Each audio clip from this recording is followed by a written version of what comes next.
with Anchor now, like I edit it, so you know we don't have to actually pay as close attention to when it starts recording. So all of you out there on the YouTube channel, guess what? You're getting an extra bit of audio here. So starting the show now. Hello, hello, and welcome to the show. This week we discuss a show from Apple TV, which discusses the problems of consumerism in America. It's safer here than France. This week on the show, the Mosquito Coast. I am one of your I am one of your hosts. I am Jay. Today I am joined by Aaron. Heyo. We also got Tony on the line. Hello. And so important announcement here for all of you out there. We've been having some changes up at the show. We used to be primarily based on our YouTube channel. So anybody out there still watching the YouTube channel, I just want to make sure that you know that we are now available on other podcast platforms. Particularly, we're on Apple Podcast, Google Podcasts, we're on Anchor, and we're on Spotify. We're on some other ones, some smaller ones, but those are really the big ones. So if you'd rather consume us in an audio rather than a video format, then, absolutely feel free to find us there. But if you also want to get in touch with us, you can get on us at our Twitter at the Show Pod. If you want to email us, you can send us your thoughts at the Show TV Podcast at gmail.com. You want to find me individually, you can find me out there at Jesu Esponte. How about you, Aaron? How do we get in touch with you? At Tenacious Aaron on Twitter is probably the best way to find me. How about you, Tony? I'm on Instagram at tpenquite. I'm on Twitter at tpenquite1. Very good. All right, so we want to hear from you guys, and we especially want you to hear from us about our upcoming nationwide and potentially international tour. Mm-hmm. So be looking out on our Twitter and our social media for hints and clues and announcements on where we're going to be and where you can see us.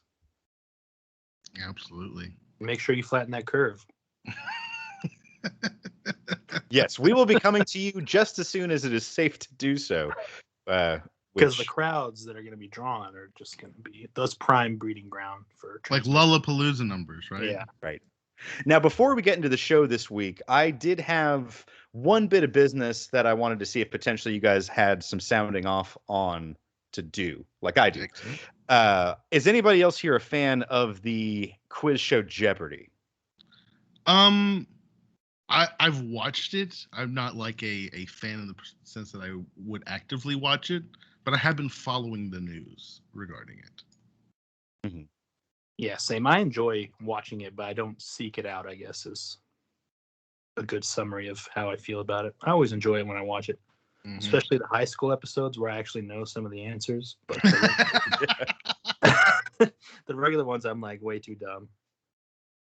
But this will shock no one, but I love Jeopardy. I'm a big fan.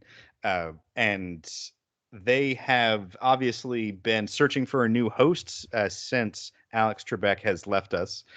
And this week they announced that they are going to go with the executive producer and Amy Farrah Fowler from Big Bang Theory. And I just wanted to sound off to the entire world and tell you that's bullshit, man. It's bullshit. You wanted LeVar Burton. They bait and switched us this whole summer because I don't know how much you paid attention, but what they've done over the past about 9 months since Alex Trebek's episodes have run out, they've been having guest hosts come through, and I suppose we're supposed to draw the conclusion that these people were somehow auditioning for the role, when in reality, one of the first people to go was this executive producer, and from what it looks like, he's been negotiating his contract to get the job ever since. So the rest of these people, Aaron Rodgers, Mayim Bialik, Savannah Guthrie, all of this was just for show or to get us excited. And, you predicted it. I was so excited about LeVar Burton. Big part of my childhood. Yeah. That's what I've seen. Like most of the controversy has been because like LeVar Burton was on the table and not chosen. I agree. Like whether it's Jordy or whether it's Reading Rainbow like huge part of a lot of people's childhood. Huge. So he was one of the last people to have his episodes aired, and I'll admit, the loss of Trebek kind of hit me, and it really made my consumption of the show suffer. And so I only caught a few episodes of these guest hosts, and I did catch probably 3 or 4 of LeVar Burton's episodes, and he was good. He didn't grab me, and he wasn't the obvious choice, but he was a good one. And it just feels, if I feel hoodwinked that I was allowed to think that was a possibility when in reality it was never so. Okay, two questions though. One, you made a statement. Again, I don't know enough about how Jeopardy is aired and shown to know the answers to this, but you said when the Trebek episodes ran out, we then started getting guest stars. Were they recording these guest stars like months ago and they're just now getting aired? So the timing of the decision and the timing of the airing of the episodes was not so much trying out as opposed to just this was content they created in the vacuum. And two, have you watched the executive producer? Is he a horrible choice, or is there any merit to his choice at all? Sure. So I'm not sure of the exact timeline, but I do know that the episodes are taped months and months in advance. So it's very much possible that the decision was made after all of these guest hosted episodes were taped. As for how good is this executive producer, I did watch some of his episodes, and he was passable. He did a good enough job. At that point, the only other guest host they'd had was Ken Jennings, and at that point, all of the money was on Ken Jennings, that he was going to get it, because it felt like he had been being groomed for this even while Trebek was still around. And so we get Ken Jennings, and he was just not good. He's not a television personality the way that Alex Trebek was. Then the next person we get is executive producer. He's all right. And at that point, I kind of gave up on it. But there's just there's a few different things in my life right now, and the other one's being college football, believe it or not, that it just feels like the essence and all of the joy is just being extracted from it. Is that because of the fact that they're now letting college football players be paid, and then it's gone away from amateurism? That particular part of it is not the problem that I have. That's one of the things going on that's changing the sport. I think that specific issue, that's a positive step. But there's some other things going on that have basically ruined what college sports were. And it makes me sad. Well, before we start creating an old school ArbCap episode, let's get back into Mosquito Coast. Yes, another way that I consume things on my television is through streaming television shows. And this show was selected for us, or nominated for us. It was selected by the Wheel of Randomonium, of course. Mm-hmm. But it was nominated by our host here, Tony. So I'm going to throw it to Tony to tell us about what the hell did we watch? All right, well, I think we watched the Mosquito Coast, so we'll have to check the title of the episode later. But I'm just going to wing the summary. I read through the Wikipedia, but it was pretty dry on the synopsis. But essentially, there's a family. Justin Theroux's the father. I didn't care enough about the other actors to learn their names, but the father and the mother, they're in California off the grid. There's no television for their children or anything. They're homeschooled. The dad, played by Justin Theroux, seems to be some sort of inventor of seemingly high intelligence.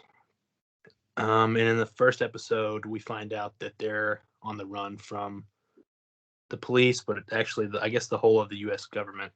We don't know why, but the first episode has them taking off. The plan is to get to Mexico and buy a boat, and I think live on the boat. So the first season, I'm guessing there's going to be a second, is them escaping California into Mexico. They have a run-in with the cartel, and so basically they're escaping from the government in Mexico and the cartel, just trying to get to a safe place where they can settle down again with their family and all the mishaps and adventures they get into along the way. That's a pretty basic summary, but that's the first season in a nutshell.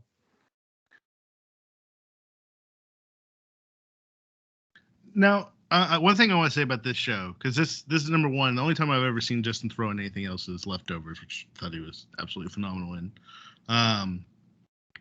But I thought that the choices in the storytelling in this was really interesting because they really kind of wrap it up in a mystery as to why they're running, right? Yeah, I liked that at first, but we are a spoiler podcast. We never find out, and that just got annoying after like not even halfway through this season. Yes. Well, okay, so yeah, I was gonna say it ultimately, like, kind of revealing a little bit ahead of time, but I agree. I don't think it pans out. But like at the beginning, I was like, oh, this is interesting. It's kind of keeping it secret, but I felt like it kept the secret way too long. Yeah, and did anybody else feel that there was kind of a also subtextual tension about who actually is the one with the past? Is it Justin Theroux or is it Margot? Yeah, well, I mean, we see that. Yeah, I agree. Number one, we're not really told exactly who's the cause of the past because Margot definitely makes a statement later on that like this is her fault and she gets to decide how it's resolved or fixed. But I struggled with that because like they really, I didn't know if that was them trying to change their mind or if they're all lying. It definitely, they gave us multiple different options to believe, whether it's the kidnapping, whether it's you know, the algorithm, which again, that also felt reasonable, I guess you could say. Wait, which part felt reasonable? Well, he was an inventor, right? He's definitely an engineer, inventor. Like he's not dumb. But you know, did he create what? Like he created an algorithm that tracks migration patterns based off climate change, and why would the government care about that? They didn't give us a real reason why that would matter, right? But it seemed reasonable, I guess. If the NSA wants something, then they'll come after you. And it was the NSA, which wouldn't give two shits about kidnapping a child, right? Well, did you believe that? Did you believe he was telling the truth that was the reason why the government was after them?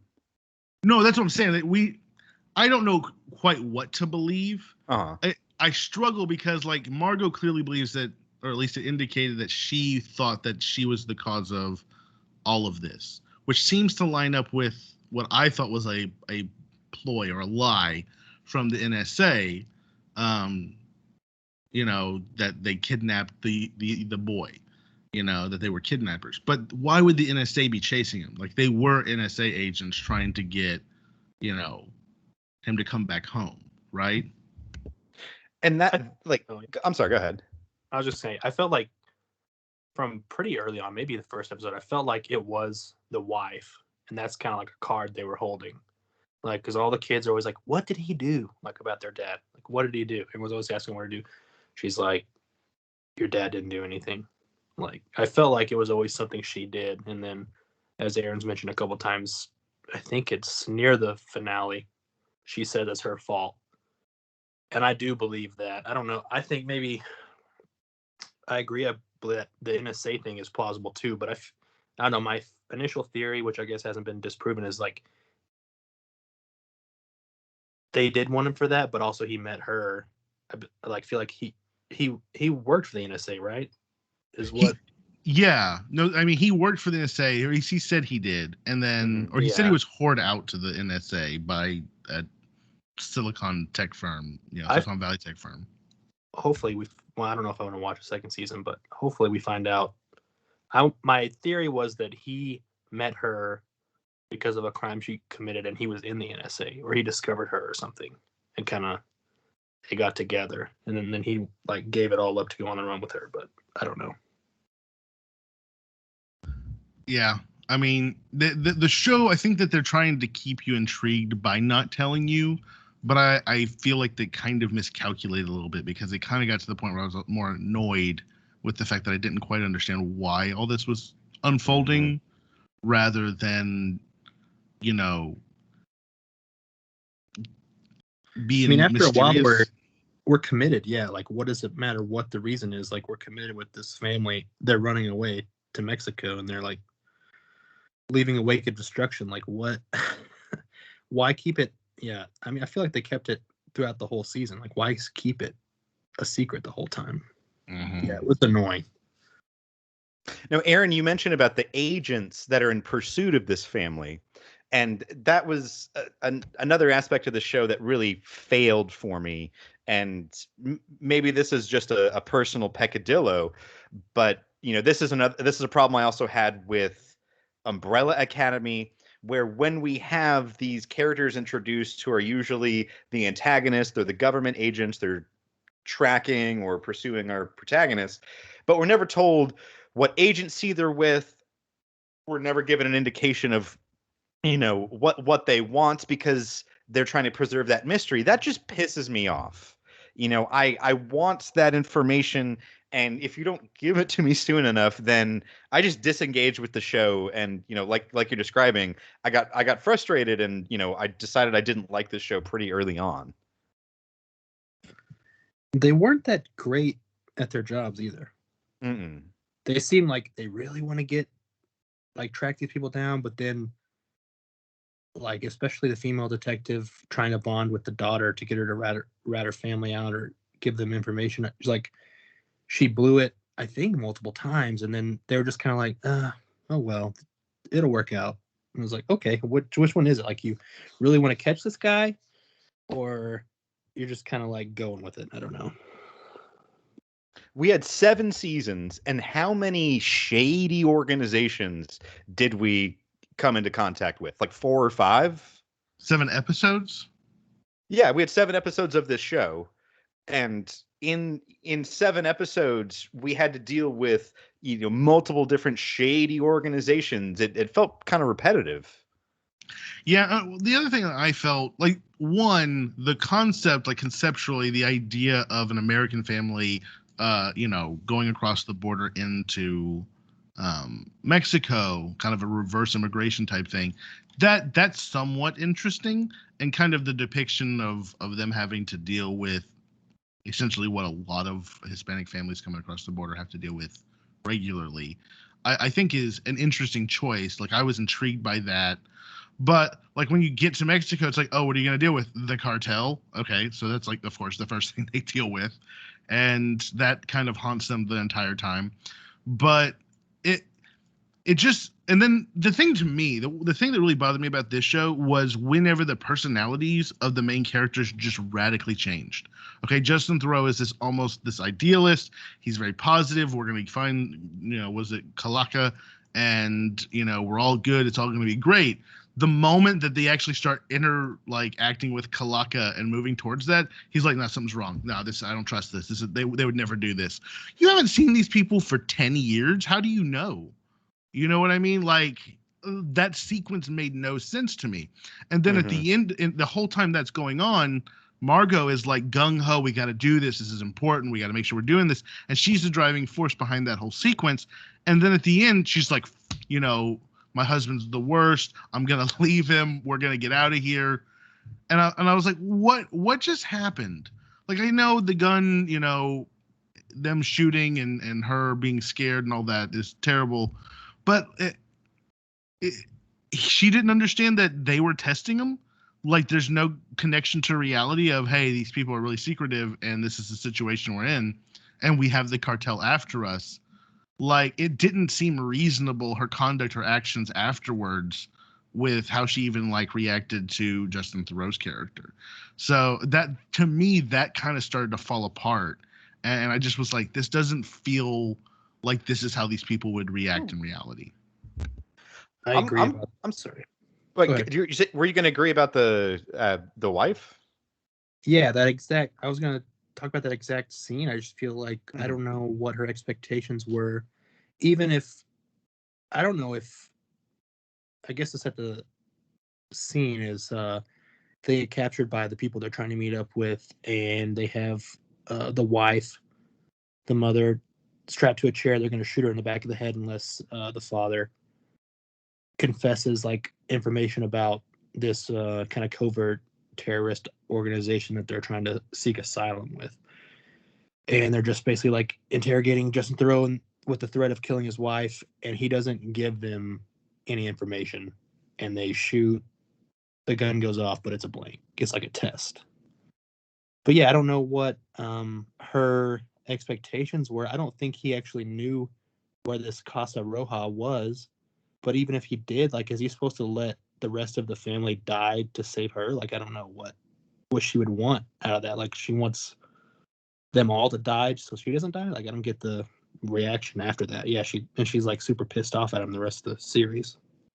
No, I definitely agree that scene fails because Justin Theroux is being tortured for information we already know he doesn't have.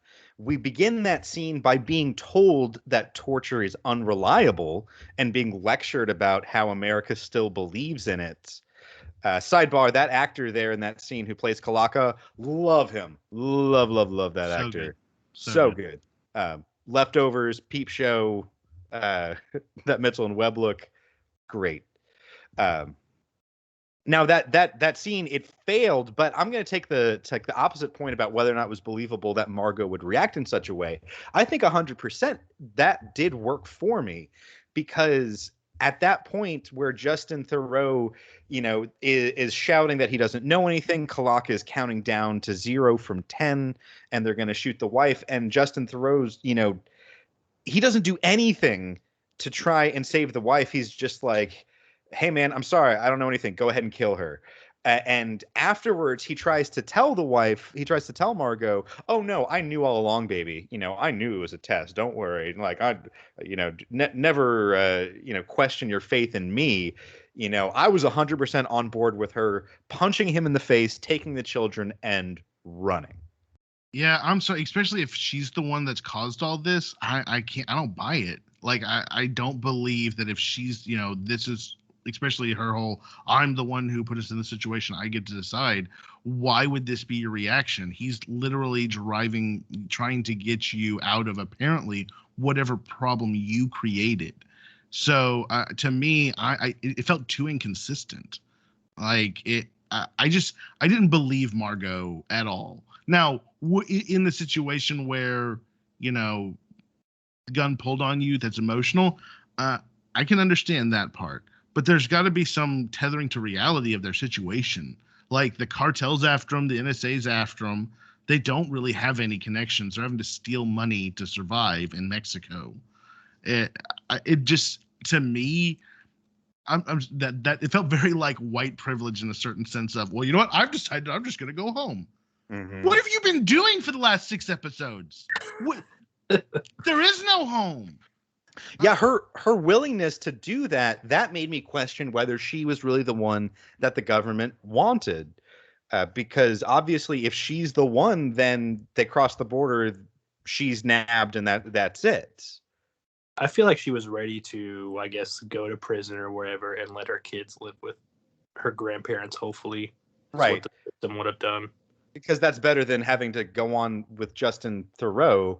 Now, I think a way to improve this show, I think, is make this about Justin Theroux's descent into madness. Maybe start with him being a little bit more reasonable and have him slowly spin out more. And it felt like sometimes that's what the show wanted to do, but it was too busy doing all of these other things to tell that story, or really any of them, very well. Yeah. To go back to the character shifts, I feel like they weren't consistent with his character either. So he obviously is like very, I don't know, genius is a strong word, but he seems to have a lot of very strong knowledge in many different areas, not just like one area. It's like a wide range of subjects. So maybe he is like a genius. But like so he's very confident at the beginning. They're with coyotes trying to cross into Mexico. The coyote, well, they both end up dying, but initially the first coyote dies. That undeters him, basically. He doesn't seem... We don't know the second one dies. I thought he drove the car off. Oh, yeah, sorry. I was He thinking went to get his daughter, right? that's true. Yeah. Sorry, apologies. The first one dies. That doesn't seem to affect him. All he cares about is his goal of getting to Mexico. He seems confident and like not really shaken up. But then, yeah, the second coyote, they escape from the cartel soon after getting to Mexico, and the second coyote is going to go try to rescue his daughter, who's in danger, and he pulls a gun on Justin Theroux, and Justin Theroux pisses himself, which I thought was like a good development. Like, okay, this guy's acting tough, but he's not tough.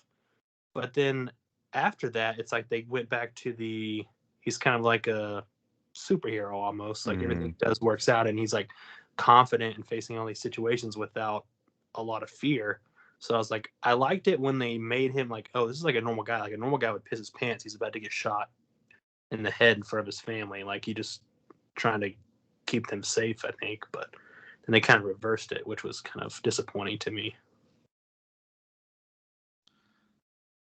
Yeah, I will say the things that I did like about the show. One of the things I liked is they depict the family as sheltered and off the grid, off the wire. The kid being like, "What's Xbox?" You know, like that. That was one of those things where I was like, "Oh, damn, that really would be kind of if you were completely disconnected, you wouldn't know about a lot of these pop culture aspects. You wouldn't know about what's popular with kids and teenagers. You know, he didn't know Star Wars. He didn't know Star Trek. He didn't know all this stuff." And to me, that was one of the most real feeling aspects of the show.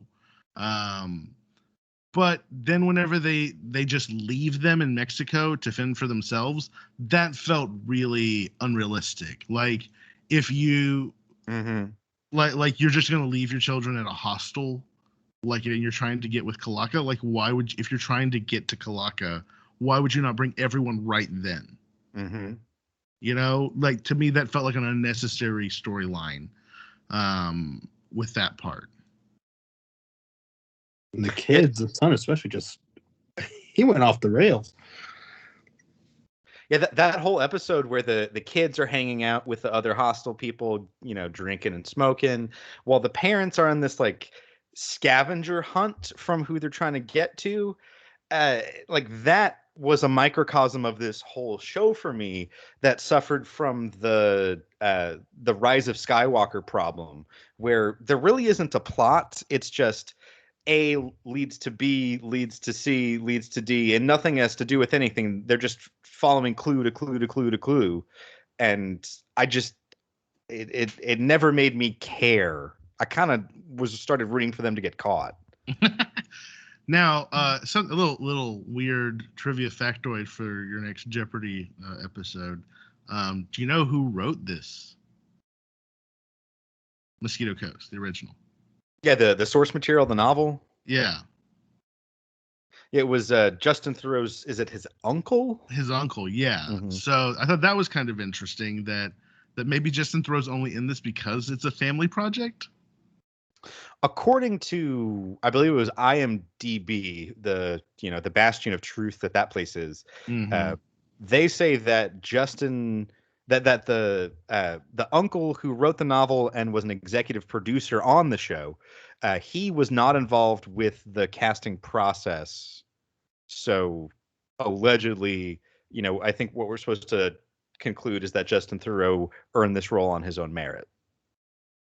Well, I mean, to me, Leftovers is a very meritorious performance by him. But again, maybe the reason why they didn't want to have a descent into madness is because he kind of already depicts that in Leftovers, which he's really good at it.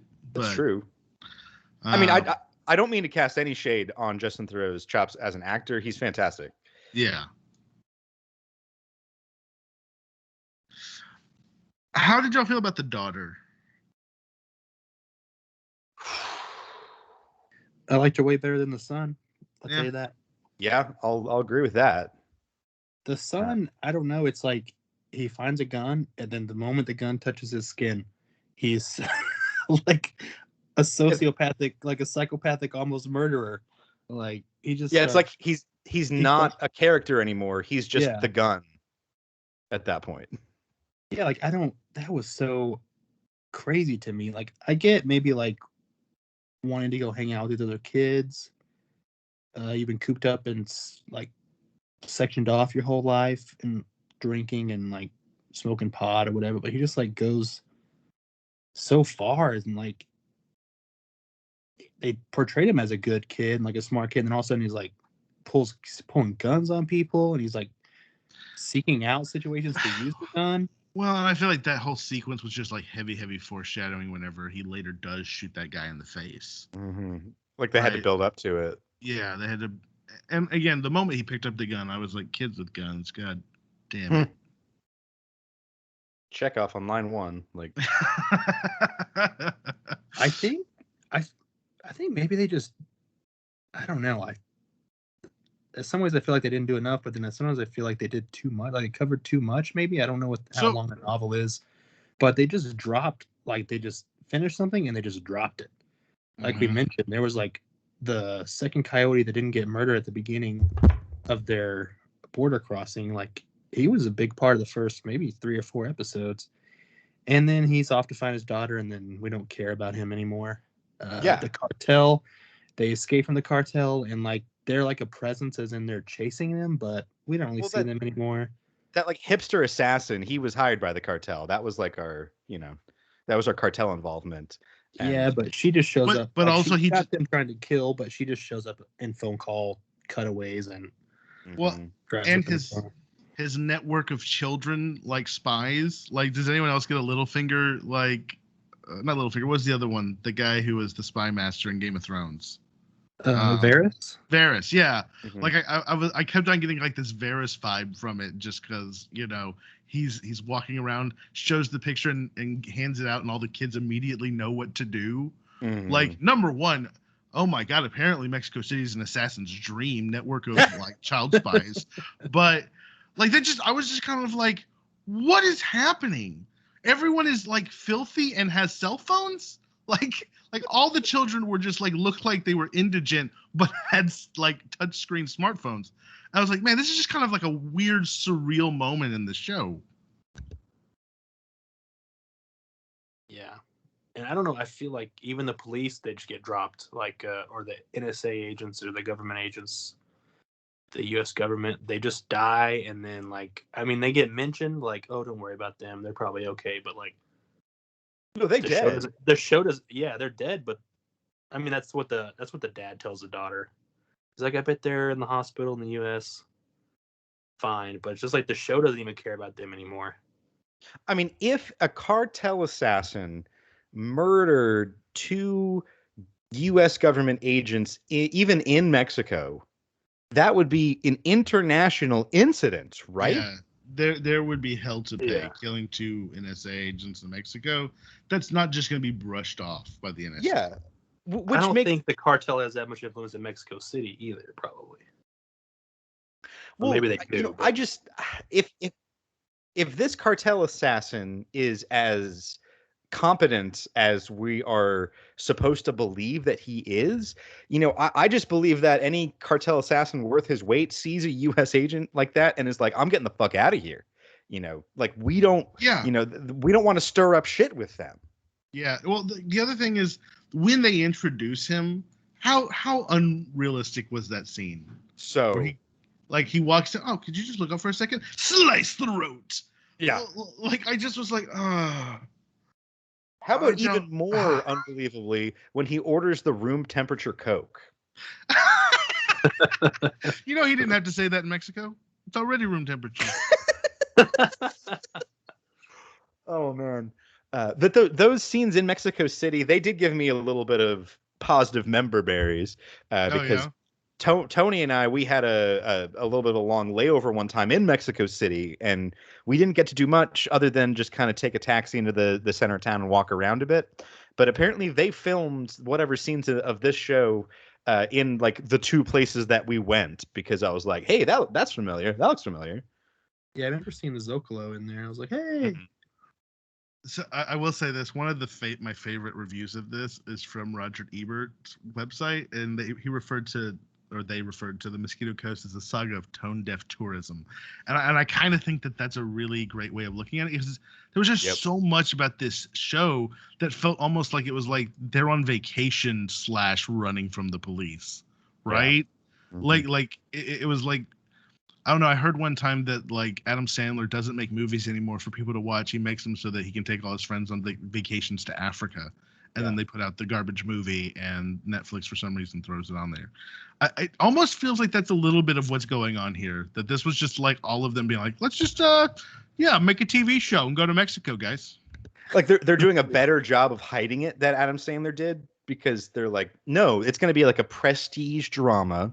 Visually, it's going to be stunning, artistic as hell. We're going to get Justin Theroux. It's going to be based on a popular novel from the 80s that they've already done a movie on. You know, you can't lose here, right?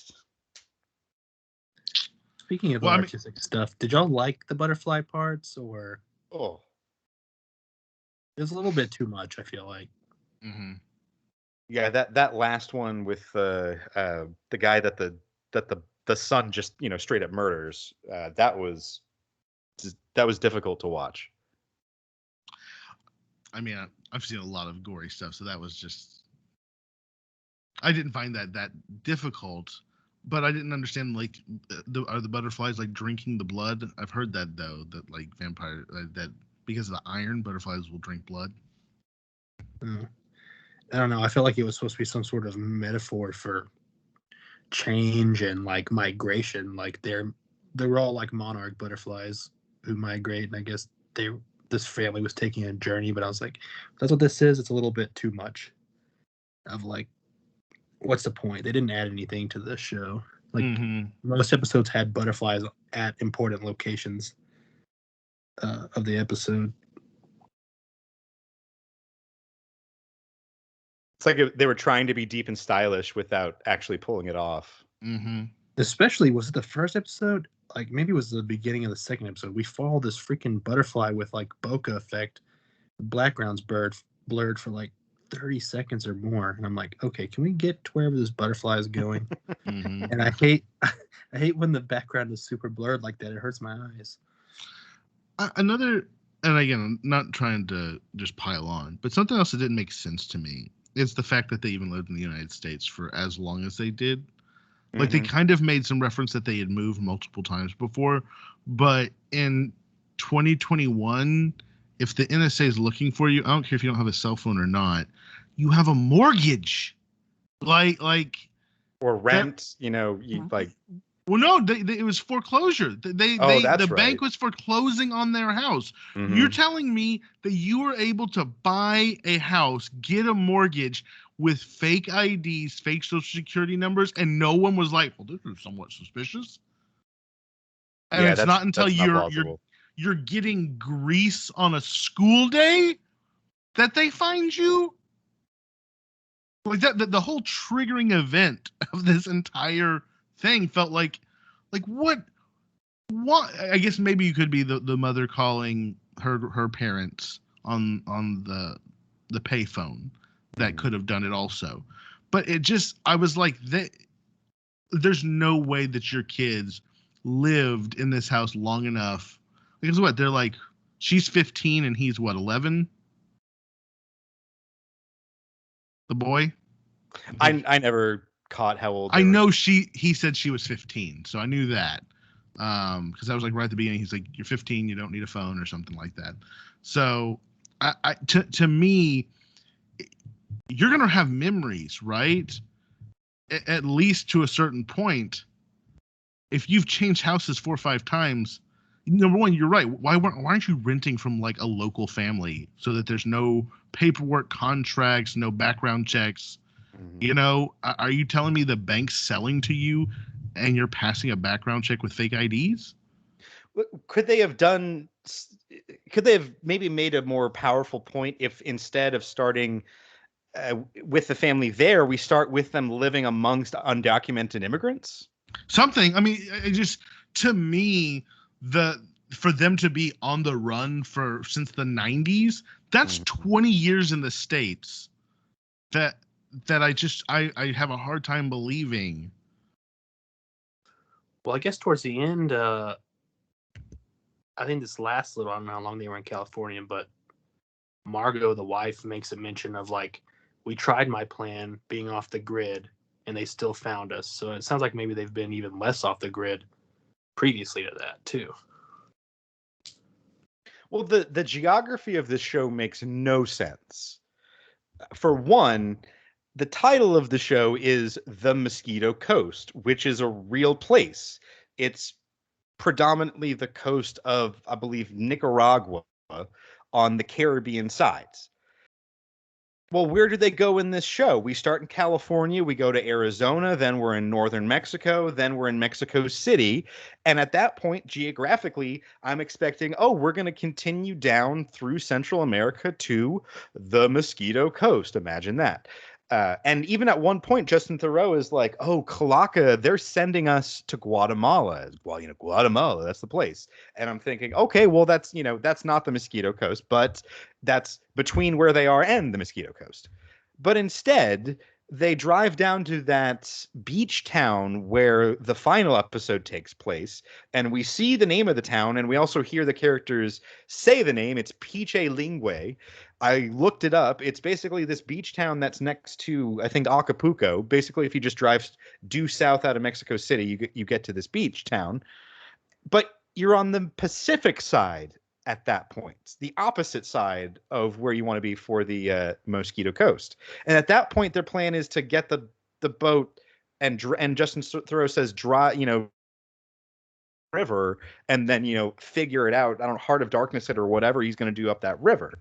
But they're still, and we see them doing that at the end of the episode, but they're still in Mexico. So I guess my question here is, why the hell is this show called The Mosquito Coast? Well, there's going to be another season. There is. It has been renewed. Also, I Mm-hmm. read when I was kind of doing some reading to refresh my memory on everything. Apparently, it says at the end that they are sailing on a Mexican river. They're not even out on the open sea. So, like, where are they're going back inland? Yeah, they're going back up into Mexico. Like, it makes no sense. I think I'm all in for mysteries. I like a mystery. I'm a big fan of Agatha Christie. But if at the end of the first season of the show, you have not explained to me why the show is called what it is, and you haven't even given me a hint, you have failed, I think. Yeah. No, so gonna throw a little tiny conspiracy theory out there. Do you think this was filmed pre-COVID, and the reason why we got 7 episodes as opposed to the traditional 10 for a pilot season of this caliber was they cut it off early? Because I actually, when I got to episode 7 and I saw there was no more episodes, I was kind of like, oh, I did not feel we were coming to a conclusion right now. It feels kind of like we're at that step right before the crescendo. Fair. So I'm wondering if they are, the last 3 episodes would have got them to the Mosquito Coast, but because of global situations that kind of got truncated, and that's why they went ahead and pushed into a second season. And maybe that kind of, if we get a 13 episode season next time, then that might kind of give us a little insight into that. So that's one thing I would raise. But 2, I feel like a big part of this, I said this to Christy multiple times, I never felt there was a payout. There just never was a payout for all these mysteries. There was never something that gave me that release, that catharsis for the pent up experience that this show was. 100% agree. Agreed. Yeah. I didn't care about the characters, and so the tension that they were trying to build, it didn't really work for me. In the last episode, when they're struggling to get the son out of that Mexican prison, part of me was saying the kid's going to be better off in Mexican prison for, straight up murdering that guy like he did, than he is with this crazy Justin Theroux character. Oh, he was for sure going to get murdered by cartel connections. And then, they're all of a sudden they're down in the sewers, and out of nowhere it's Justin Theroux in the Chamber of Secrets down there, and I'm like, what show is this? I could not believe this kid. Like, they've never hinted at a fear of like water before with this son, and then all of a sudden he can't go like maybe 15 feet underwater where he can see where he's going. He's just gonna dip his head. It's like they're not even swimming at that point. They're walking through the sewer. It's like all you gotta do is like go forward. You can push off the ground, like, and he's terrified to go underwater for 15 feet. And I was like, what is this? He acted like he was going to go back to the prison or something. I'm like, what? Even if he was terrified, he would not go back to the prison where the people are waiting to murder him. Like, it was, I don't know. There's a lot of, I hate to say only negative things about this show. I did think it looked good, but yeah, unfortunately, I didn't really like any of the characters. And I have a man crush on Justin Theroux, but I don't know if he was like amazing in the show. I didn't like any of the rest of the family really. He looked amazing. Yeah, it looked really good. Like, I love the locations, like you said, like Mexico City. I was like, oh yeah, giving me some travel lust. It was a beautiful show, especially the episodes in the desert. We got some just gorgeous scenes. I mean, I think that part of this also is, you know, we're in the content wars, right? And Apple TV has jumped into that fight. On some level, they need content, right? So do you think this is also just like them buying up anything they can get their hands on to just get stuff out there to have something for people to watch? Their strategy so far seems to be to get those big names in order to be able to, you know, to sell it. The big launch movie was the Tom Hanks World War II, you know, Navy movie. I think it was called Greyhounds.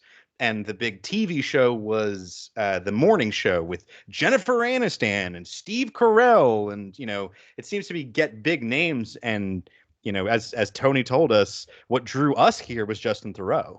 Mm-hmm. Yeah, 100%. That's why I suggested it, because you've heard me say it multiple times on past episodes. Leftovers, like, I think it might be my favorite TV show. I was just say all three of us have very, very positive opinions about The Leftovers. So I don't think this was a bad choice based off of that fact alone. I want to depress America, so please watch it. Now, I'm glad you mentioned about Apple Plus here.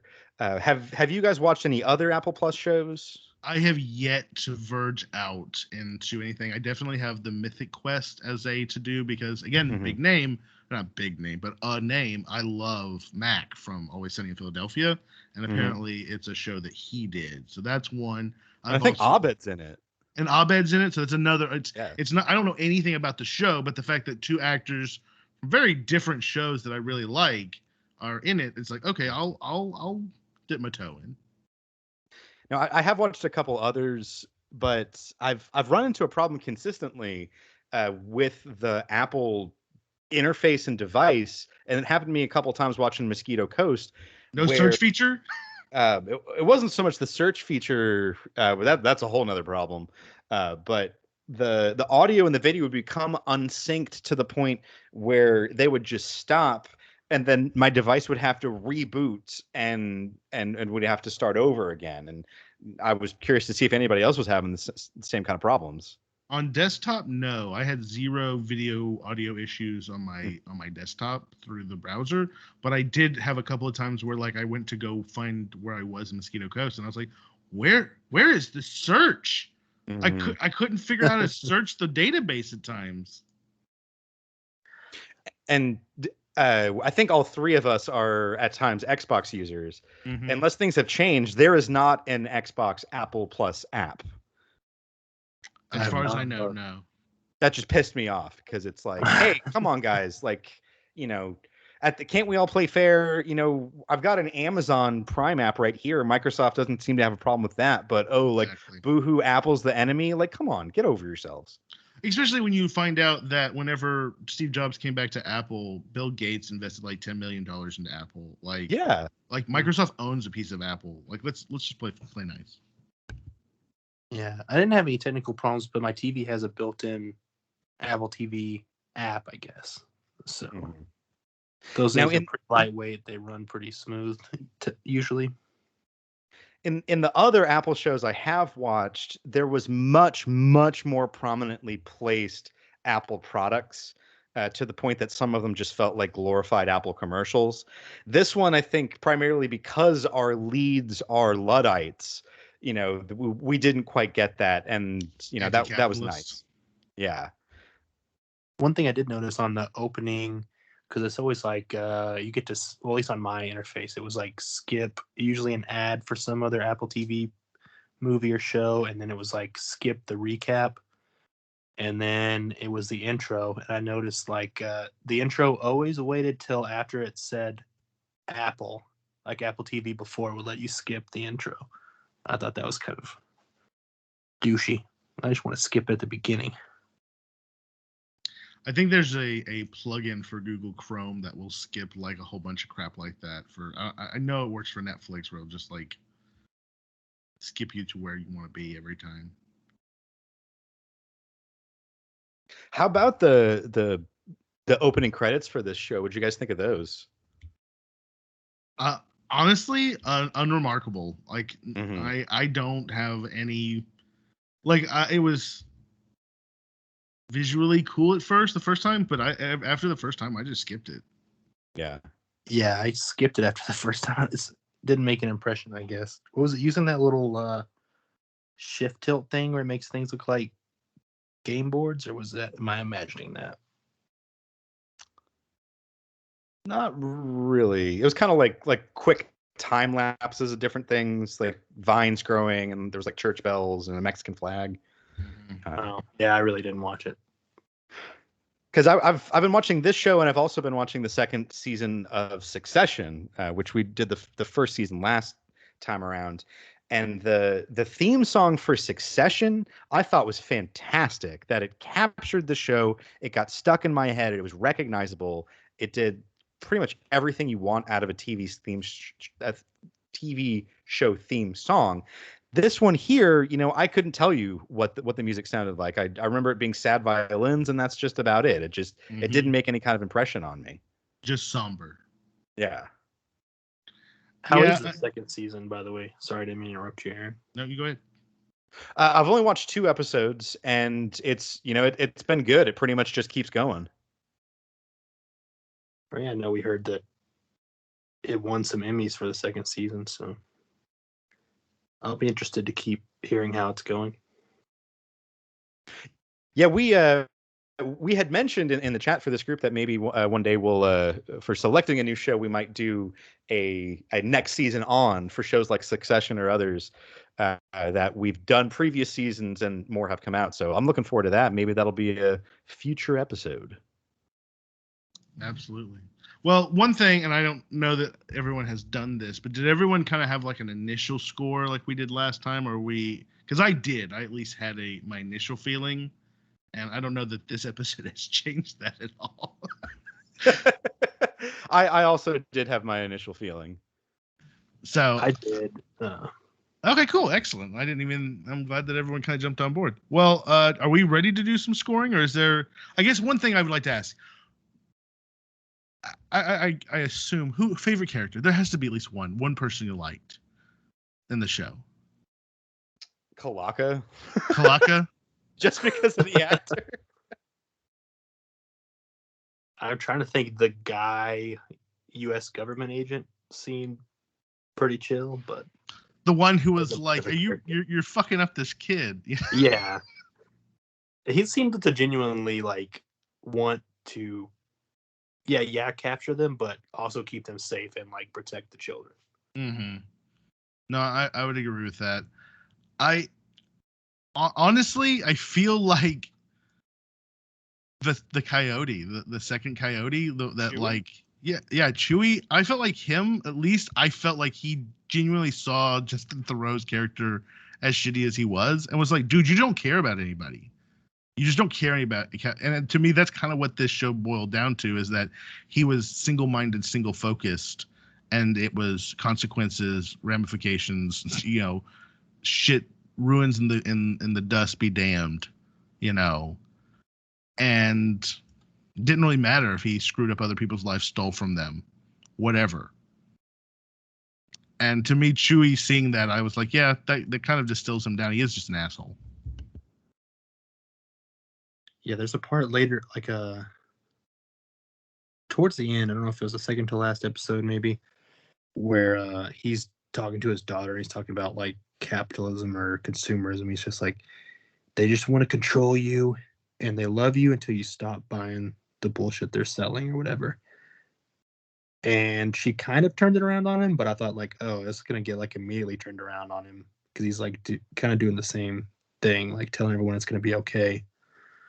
And I thought maybe they were gonna have him take a more harsh turn against his own family, like if they started bucking his plans, like he was gonna turn into like a huge asshole. I feel like that would have been maybe more of a character arc where you're like, this dude is just trying to do what he wants and be an asshole. They kind of made him less of an asshole after that, though. Yeah. I don't feel that they really had a strong character development for anyone in this show. So yours was Chewie? I think so. I think Chewie was the most palatable of anyone because like he didn't really want to go. He found himself in the situation. He still pushed forward. He was opportunist. He brought him to the cartel, but he also got fucked into that situation kind of by what happened. So it's not like he could go back to the States. He definitely, I mean, you saw that the cartel was about to cut off his tongue. So whatever was going on down there, he fucked up. But at the end of the day, when they were in trouble, like he stepped in to help them, you know? And that at least was one of those things where he's like, a former cartel guy with a conscience, so to speak, whereas the assassin, he's just an assassin. So to me, Chewie felt more like at least a real character that was found in a shitty situation and got pushed to his limits. And that's why he has that moment kind of, confrontation with Justin Theroux. And I will say this, when Theroux's like, I didn't know you had a daughter, like that was kind of the quintessential problem is you're not paying attention to those around you. You're just paying attention to your situation. Yeah, it's a good choice. Jay, did you have a different? I'd say of the characters that we were given, my favorite was the daughter, because by the end, if anybody here has an arc, she might be one of them because she eventually does stand up to the parents a little bit. She makes the call to the cops at the beginning. She makes the call to the cops at the end. So it kind of like Aaron was saying, one of the things he liked about Chewie was that he saw through the father. And one of the things that I liked about the daughter was that she was beginning to see some of that too. So I think I'd say the daughter. Yeah. That just reminded me of how much like I'm just pissed off. I feel like so many problems could avoid. Why are these parents not wanting to tell their kids what they did, like this far into the situation? I get it, maybe when you're running away to Mexico, but like all the shit they've been through, and still, like in the last episode, the mom's like, "It's my fault." The daughter's like, "What did you do?" Not like they don't have time to talk about it. She's like, "Oh, not now," which they've been saying the whole freaking season. Like, when is it going to be now? Like, when? What the frick? Like, if it's so bad that your kids are gonna not want to be with you anymore, then you definitely need to tell them. Like, get them somewhere safe away from you. If it's that toxic. Well, if our primary story is parents are criminals and they're on the run with the family, do you think that hits a little bit too close to Ozark? Christy kept saying this sounds like Ozark. This sounds like Ozark. And yeah, there are a lot of parallels, and it's like even worse Ozark. Yeah, subpar Ozark.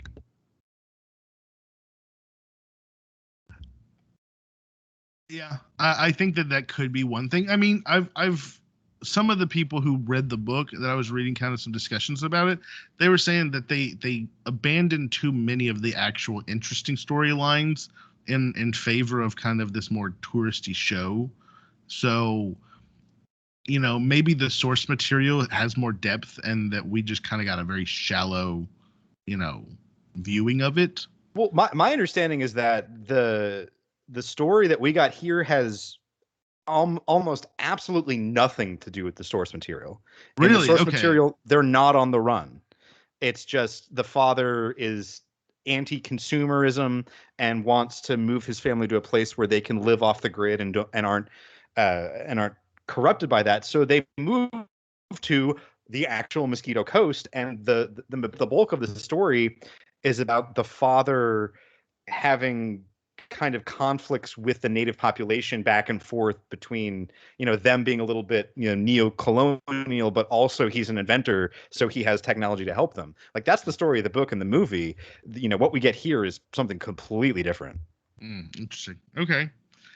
Maybe that's the problem, is whenever you start to deviate too much from the source material, it gets all crappy and stupid. Game of Thrones. Mm-hmm. Yeah. Like, if you want to tell a story about a family escaping into Mexico, then like, okay, sure, but then like, why tie it to a different property that doesn't really have anything to do with this? I don't really get it. Mm-hmm. Well, then I guess are we ready to do some scoring? Sure, let's do it. This week, as every week, we score our shows on a scale of 0 to 10. And it's not points or stars or anything dumb or boring like that. We choose an individual scoring and rating system for each show. And this week, it has to be Caracas. Caracas. That's a pretty good one. I just see his face on there. Like if we were to have like a visual podcast, like we could have like 5 of his face if you had 5 Caracas. I was gonna go with Morrissey Records. Because I felt that was emblematic of this show. Because in episode 2, we get this absolutely bizarre scene where Justin Theroux is off with one coyote in a Faraday cage undoing his ankle monitor, which isn't even how any of that works, by the way, but that's for another podcast. And Chewie, the mother, and the daughter are in Chewie's trailer listening to records. And at first they're going to listen to the Smiths, but Chewie says, no.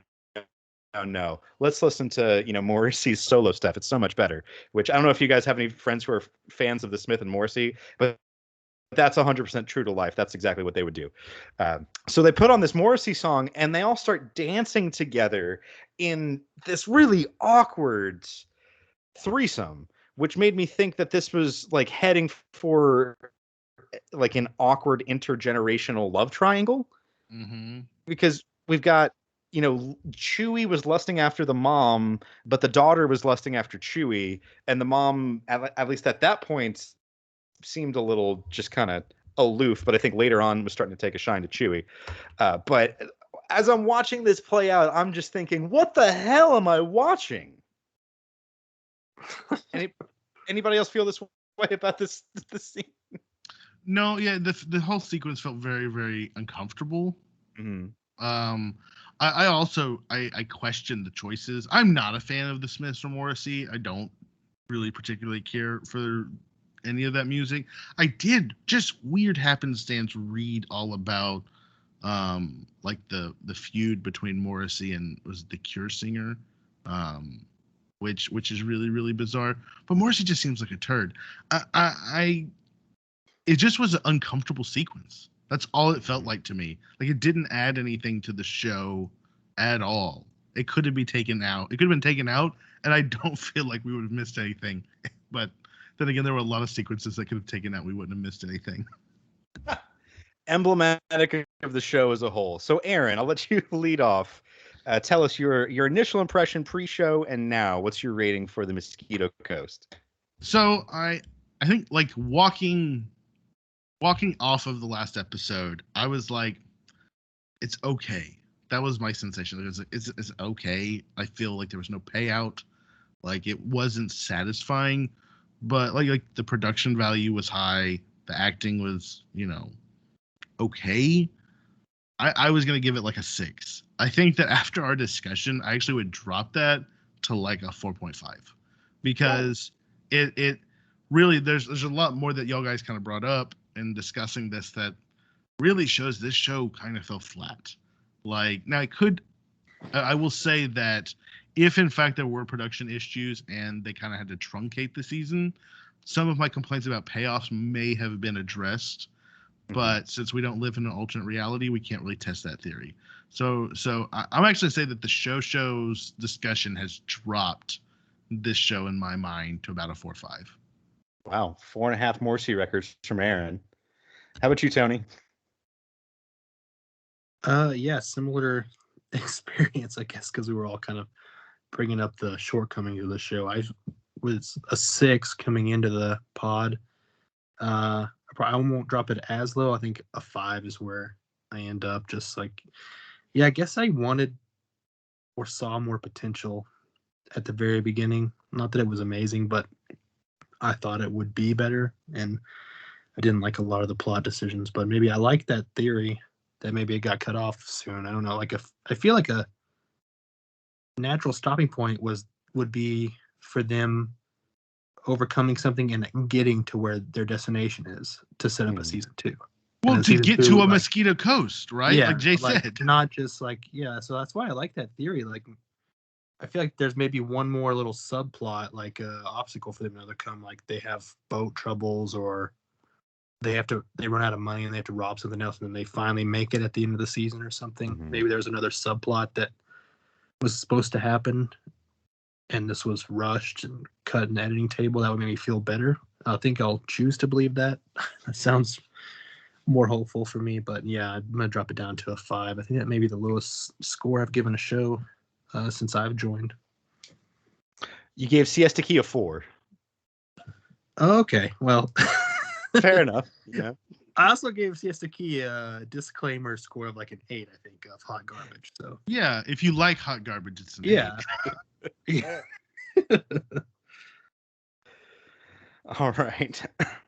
Well, for me, going into this discussion, this was a 3 Morrissey record show. It was bad.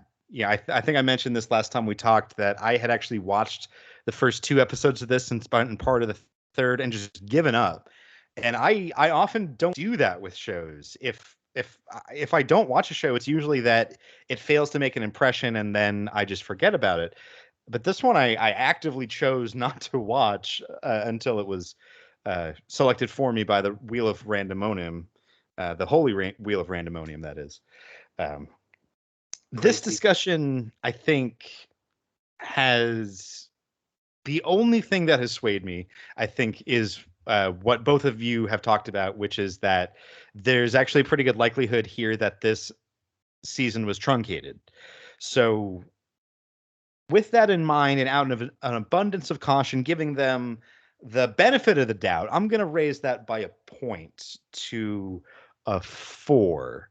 But I think, Tony, you were just talking about the ending to the show, and I feel like season 1 of this show needs to end with either the family pledging their support to Justin Theroux and all enthusiastically going on this adventure together. They're all convinced is what that should have ended with, or it should have ended with them breaking up and going their separate ways.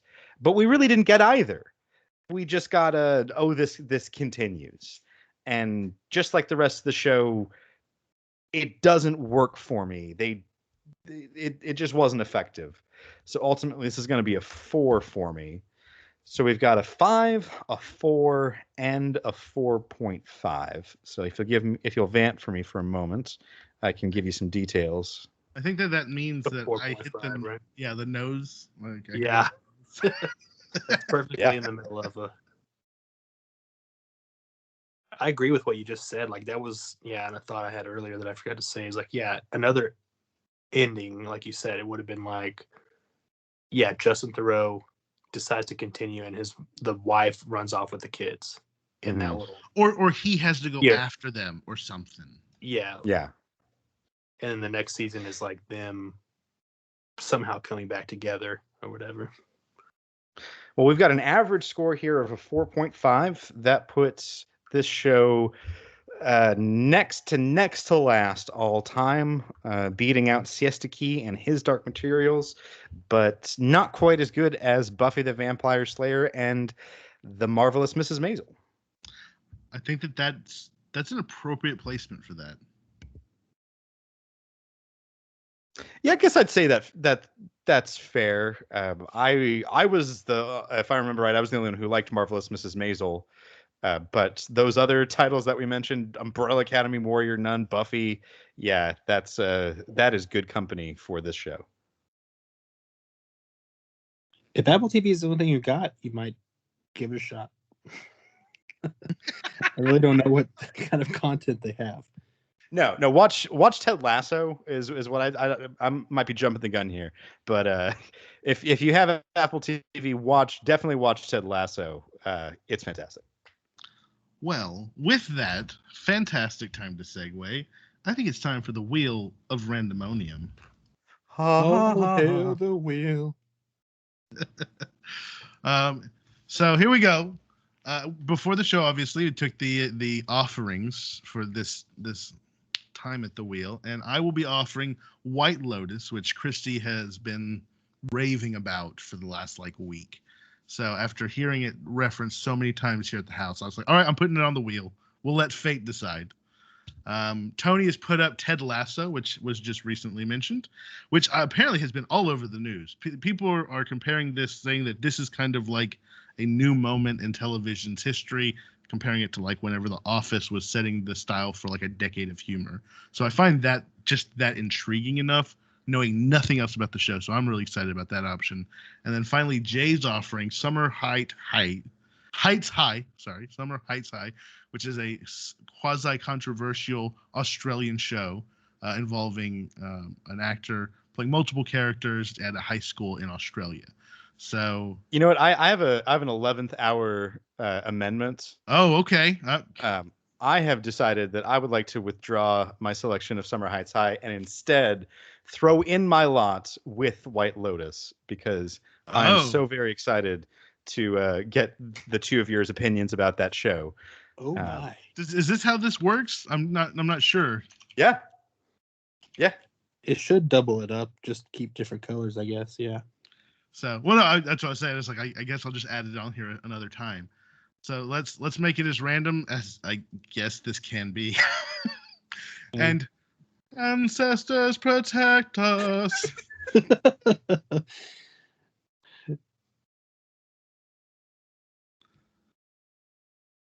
What? Hey, White Lotus. Definitely not. Shaka Khan. 0.666%. Man, imagine that. Excellent. I'm relieved because if the audience remembers, if you win twice in a row, you're kind of, to be fair, out for the next one. So it means I get another shot next time. That's true. That's true. Mm-hmm. That means we're all back on the wheel next time. But hey, this is going to be interesting. I know nothing except for the fact that because I just recently watched School of Rock with my in-laws, not with my in-laws, just with my wife and some friends, is that Mike White is the guy who plays the best friend in School of Rock.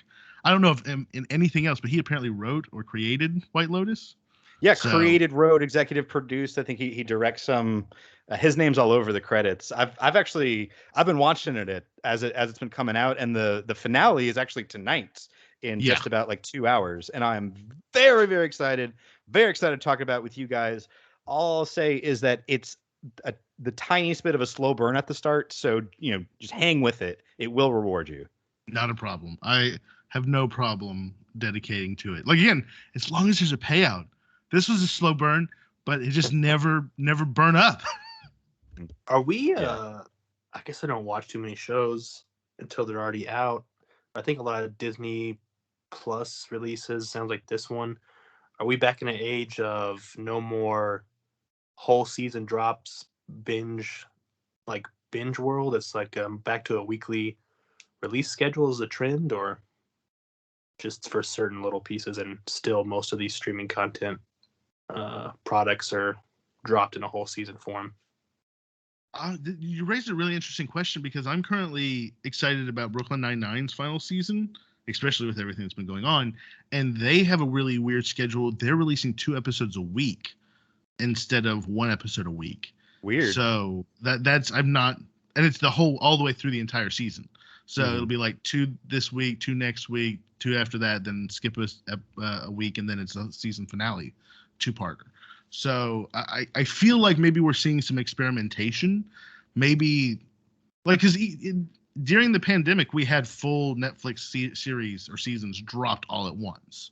Mm-hmm. So maybe they're trying to start to pick and choose. Isn't there, whenever you have that anticipation and wait, and like you get to talk with people at the water cooler or at work or whatever the next week or over Zoom. That kind of adds to the show, right? Especially whenever it's a pop cultural phenomenon. Yeah, I think it's a positive. I was just wondering because there for a while it was like all the Netflix and Amazon Prime produced shows were all huge, like whole season drops. But then I've noticed with like Mandalorian, Loki, like all the Disney Plus Marvel shows, and then it sounds like this one and probably Succession too. It's back to weekly episodes, like a traditional television release format. So I'm for it. I like the wait. I don't like the wait, but I kind of like it. It seems somewhat dependent on whether the platform producing it is one of those legacy broadcasters or whether or not it's an upstart, because Netflix, for most of their shows, the vast majority of them, they drop them all at once. But places that have been around 1,000 years, like Disney, who now owns Hulu, a lot of those Hulu shows, the stuff that comes out on Paramount Plus for like Star Trek, from the dinosaurs, that's coming out serialized weekly, while the new Silicon Valley bros, they're dropping everything all at once.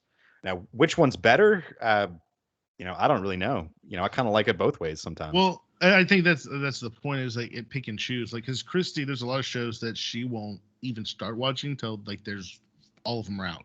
But like White Lotus, she was like, started watching it. She's like, oh my God, I can't get enough of this. And then like it got to a point where there's not enough, like there were still episodes coming out, and she's like, oh, I can't wait till next week. So it's give and take. I think that if you have a show like that, like another one that I would say, I think The Expanse, it was like they released like 2 episodes and then it trickled out a couple at a time. Like I don't feel like they released the whole thing all at once. So Amazon has started to kind of adopt the old school method, it seems.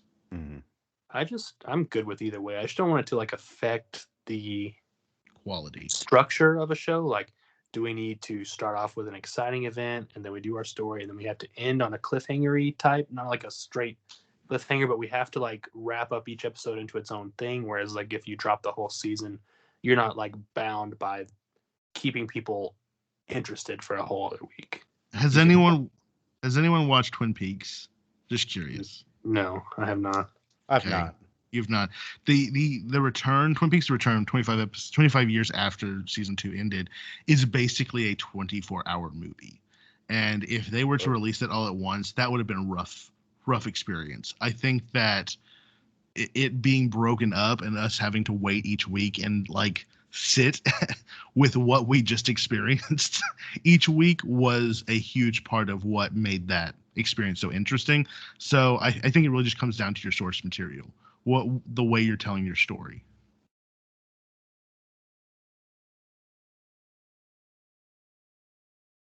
All right. Well, I have HBO Max, so I'm looking forward to getting started on it. Absolutely. All right, looking forward to White Lotus with you guys next time around, and looking forward to everybody else out there. Check with us on all your podcast platforms and YouTube. Our channel is Mandamus Radio. Click that like button, subscribe, leave us a comment, send us a DM, slide in those. We'd love to hear from you all. So see you next time, America. Salutations, Internet. Adios, amigos.